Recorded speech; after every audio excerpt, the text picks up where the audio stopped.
porque uma publicação do presidente Jair Bolsonaro nas redes sociais sobre os repasses da União a estados na pandemia provocou uma reação de 19 governadores nesta segunda-feira. Eles divulgaram uma nota pública com críticas às ações do governo federal no enfrentamento à Covid-19. Em meio a uma pandemia de proporção talvez inédita na história, agravada por uma contundente crise econômica e social, o governo federal parece priorizar a criação de confrontos, a construção de imagens maniqueístas e o enfraquecimento da cooperação federativa essencial aos interesses da população, diz a nota. Os governadores alegam que a maior parte desses recursos são repasses obrigatórios e regularmente já previstos pela Constituição, não se tratando de um gesto do presidente para conter os problemas da pandemia.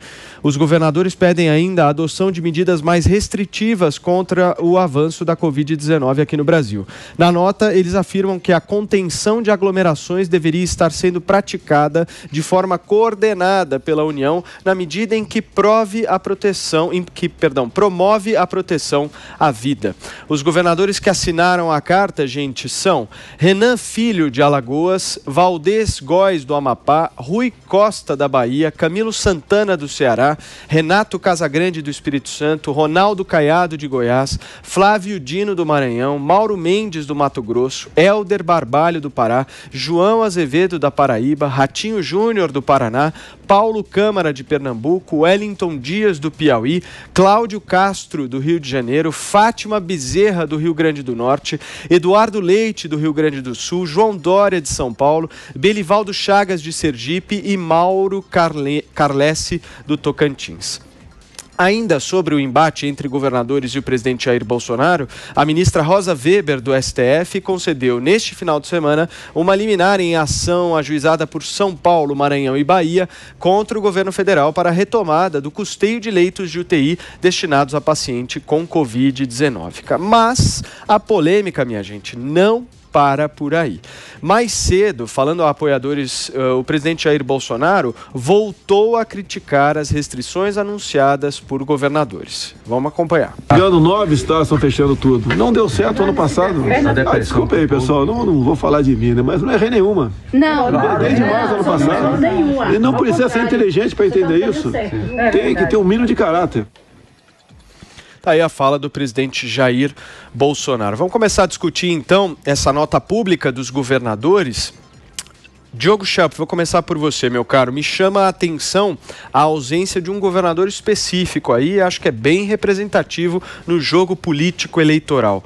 Faltou a assinatura de Romeu Zema, de Minas Gerais, nessa história, hein? Pois é, o Romeu Zema não assinou essa carta, mas o Ronaldo Caiado sim, né? Ronaldo Caiado, que é tido aí como um governador mais próximo do presidente Jair Bolsonaro, inclusive teve um papel importante na eleição do novo presidente da Câmara dos Deputados, né? Naquele imbróglio ali que envolveu o DEM. O que o Bolsonaro faz é o que ele fez, já vem fazendo desde sempre, né? Ele usa uma meia-verdade para contar uma grande mentira. Nesse caso, ele divulgou repasses obrigatórios da União para estados e municípios, em grande parte previstos na Constituição, como se fossem recursos extraordinários para o combate à pandemia, né?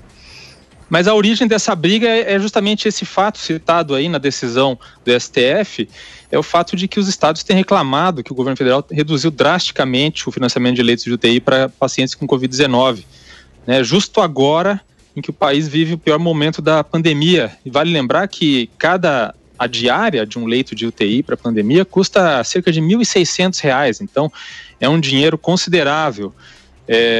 E os governadores, eles reclamam que Bolsonaro está buscando um confronto com eles. E é verdade, a gente viu aí essa declaração do presidente, a verdade é que esse confronto beneficia Bolsonaro. Como todo governante populista, ele precisa de bodes expiatórios para ocultar os próprios erros ou a própria inépcia, né? Eu avisei aqui que isso ia acontecer. Quando, antes da eleição dos novos presidentes da Câmara e do Senado, eu disse que quando o Bolsonaro conseguisse eleger os seus aliados para essas casas, ele ia perder um bode expiatório, principalmente que era o Rodrigo Maia, na Câmara dos Deputados, né? E que ia precisar substituí-lo, ia precisar encontrar outros para expiar a sua culpa. Bolsonaro resolveu não mexer com o STF, como já tinha feito no ano passado, né? Porque, apesar desses problemas recentes envolvendo o deputado bolsonarista, Daniel Silveira, porque ele parece que percebeu que com o STF a coisa é mais feia. Então sobrou para os governadores, que já tinham sido também bodes expiatórios de Bolsonaro no ano passado, no comecinho da pandemia, lá nos primeiros meses. É verdade que os governadores eles cometem e cometeram erros na gestão da pandemia, muitos erros, mas esses erros são amplificados pelo completo desinteresse do governo federal em coordenar os esforços contra a pandemia, de sentar para negociar, de facilitar a compra de vacinas, a ponto de os governadores estarem se reunindo para tentar comprar diretamente lotes de vacinas que possam ser usadas no Brasil. O Josias de Souza noticiou isso hoje, né? Ele fez uma entrevista com o governador do Espírito Santo, em que ele diz que os governadores estão se juntando para tentar negociar a compra da Sputnik V, né? E para Bolsonaro, os governadores são ótimos bodes expiatórios, porque justamente cabe a eles tomar essas medidas desesperadas e impopulares para tentar conter o aumento no número de pessoas infectadas. E, óbvio, caberá a eles também responder pelo ônus econômico dessas medidas, já que Bolsonaro lavou as mãos quanto a isso.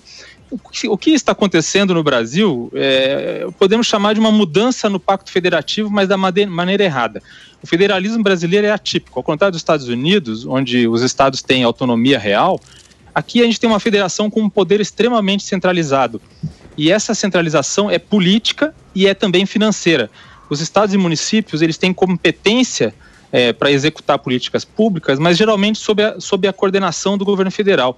O problema é que a dependência dos estados e municípios em relação à União, financeiramente, é muito grande. Então é o que a gente chama de centralização financeira. De tudo que é arrecadado pelos entes federativos, 55% fica com a União, 26% com os estados e 19% com os municípios. Inclusive, o Paulo Guedes tem essa agenda, né? A agenda do Paulo Guedes é de mudar essa distribuição, dando mais autonomia financeira aos estados.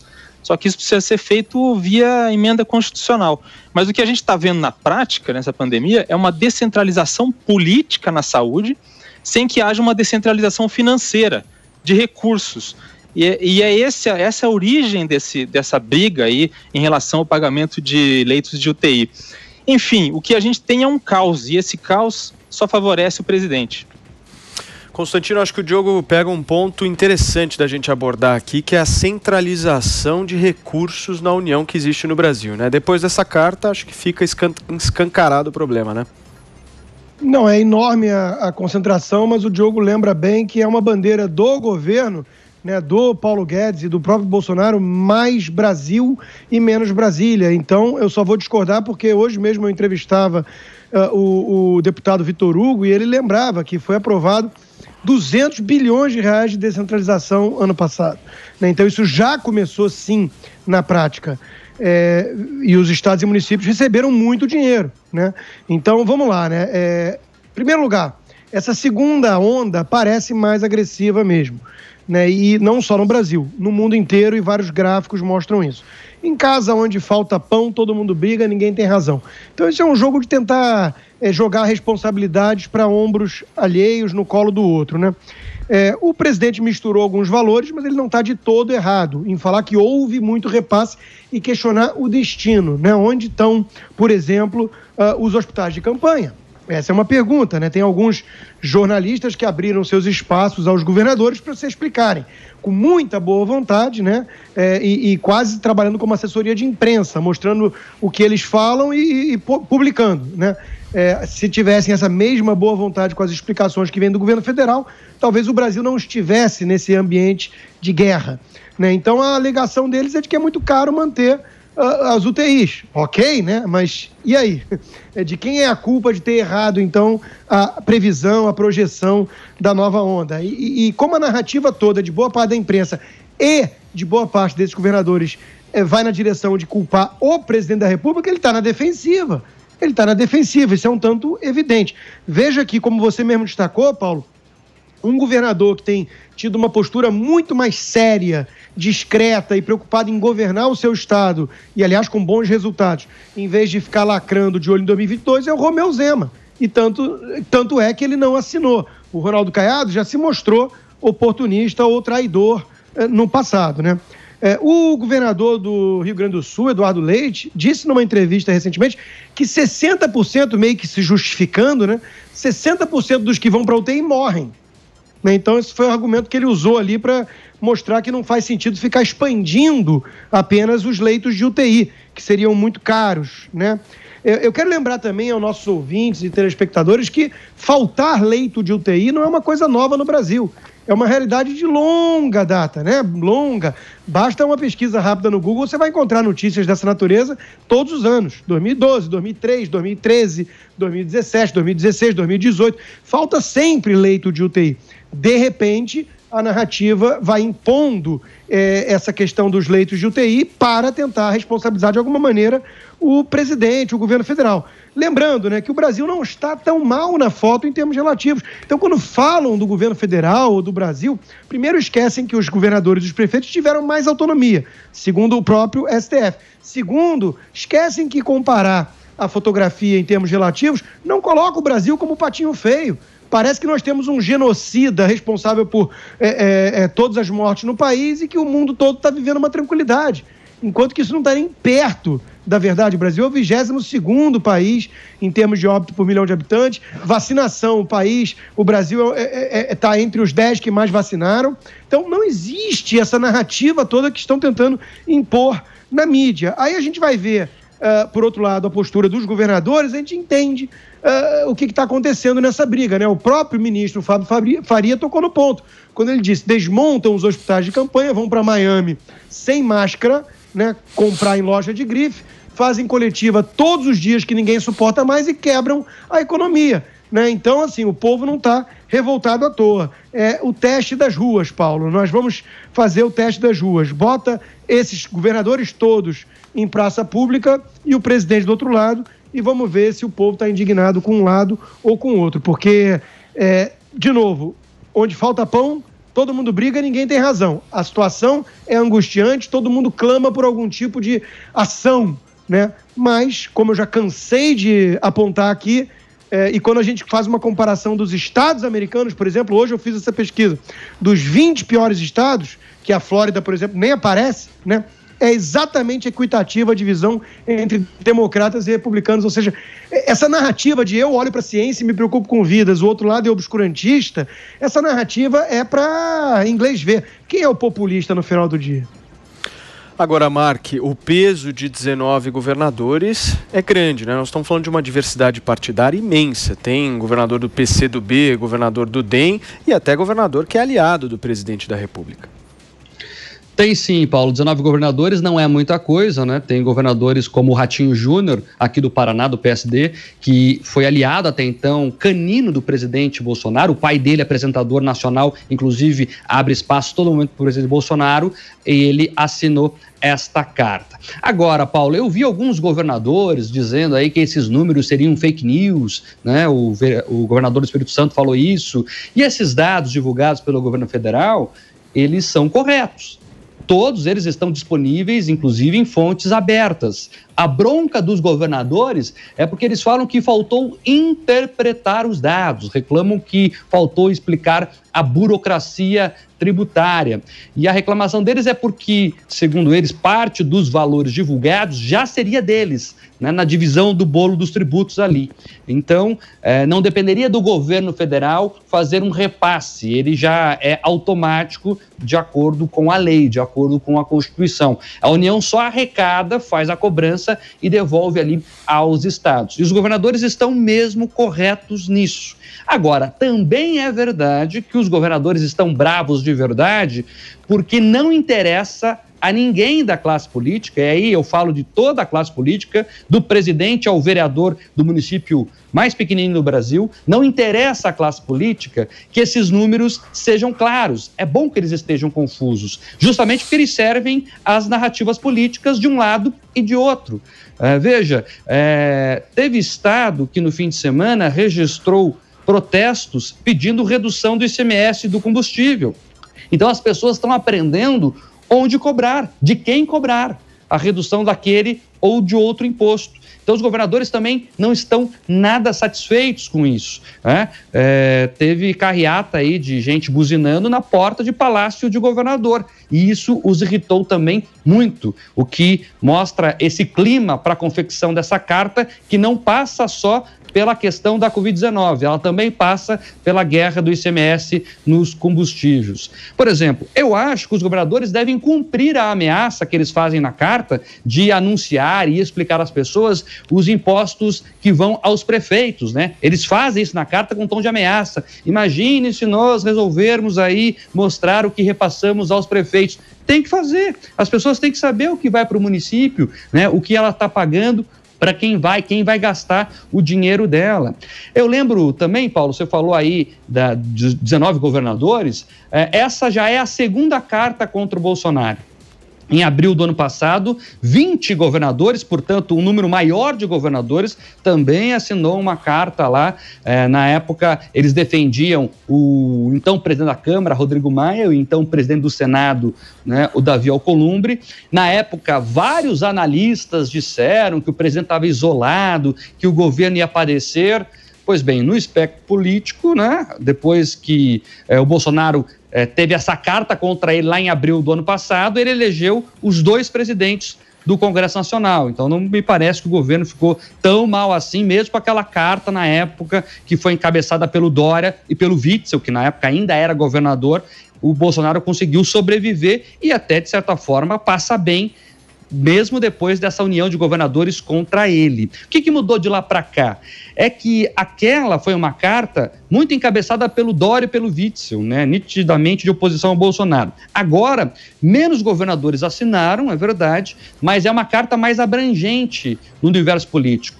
Governadores que eram aliados de Bolsonaro, já falamos aqui do Ratinho Júnior, por exemplo, assinaram agora esse documento, que sentiram o baque justamente da opinião pública cobrando em que lugar estão os impostos estaduais.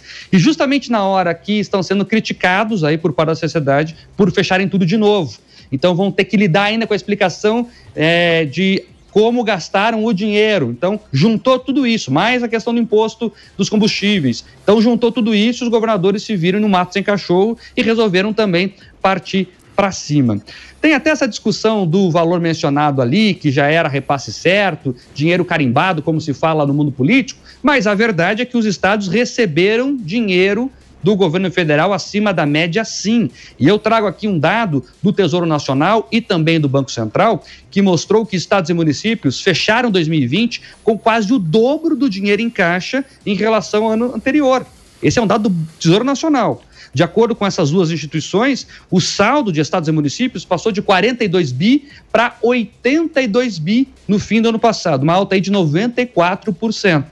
Trata-se da maior disponibilidade de caixa para prefeitos e governadores dos últimos 19 anos. Isso é dado oficial. Além disso, tem a questão do auxílio emergencial, que foi pago pelo governo federal nesse esforço aí de endividar o país, na verdade, né? Que é sempre bom lembrar que não tinha dinheiro no caixa. O Brasil se endividou para pagar o auxílio emergencial e vai continuar pagando, até assunto de uma próxima pauta aqui do programa. E esse auxílio emergencial fez com que a maioria dos estados tivessem 2,5% do PIB acima da média em relação a 2019. Então, em 2020, ano da pandemia, os estados tiveram um PIB 2,5% relacionados ao auxílio emergencial. Em alguns estados, como o Maranhão, do comunista Flávio Dino, que encabeçou essa carta aí, esse incremento do PIB foi de 8,6%. Então, o dinheiro do auxílio emergencial também ajudou os estados a não piorarem ainda mais em suas situações econômicas. Agora, o presidente está certo nesse momento divulgar essa carta e abrir guerra? Também acho que não, né? Não precisava disso agora. O Brasil precisa de união política e para a gente poder fazer frente de fato a essa luta contra a Covid-19. Nós temos que falar em vacina, como é que vai comprar vacina, muito mais do que ficar discutindo se o dinheiro foi aplicado dessa forma ou de outra forma neste momento. Nessa guerra de números, Paulo, a grande verdade é o seguinte: quem paga a conta somos nós, pagadores de impostos, que levamos sempre a pior. Marco, eu estava fazendo uma conta rápida aqui, aí você me corrija se eu estiver equivocado, mas dos 19, aqui até o Diogo e o Constantino também podem falar, mas segundo as minhas contas aqui, dos 19, nós temos 4 presidenciáveis. Nós temos o Flávio Dino, que já se colocou como um possível presidenciável, o João Dória, o Eduardo Leite, que devem travar aí uma disputa dentro do PSDB pela indicação. E aí você pode me falar, Marcos, se o Ratinho também já se colocou como presidenciável ou não nessa lista. Não, né? Ele diz que não, Paulo. Inclusive negou quando saiu essa notícia aí, negou que era candidato. Agora, esses dois do PSDB são candidatos de fato, pré-candidatos de fato, e o Flávio Dino ainda, ele acena ali, né? Sabe quem não vai ser? O candidato do Flávio Dino é o Lula, mas ele faz um aceno ali. E tem o Caiado também, que enfim, eu não consigo enquadrá-lo ainda como presidenciável. Aí eu não sei se vocês têm mais alguma informação.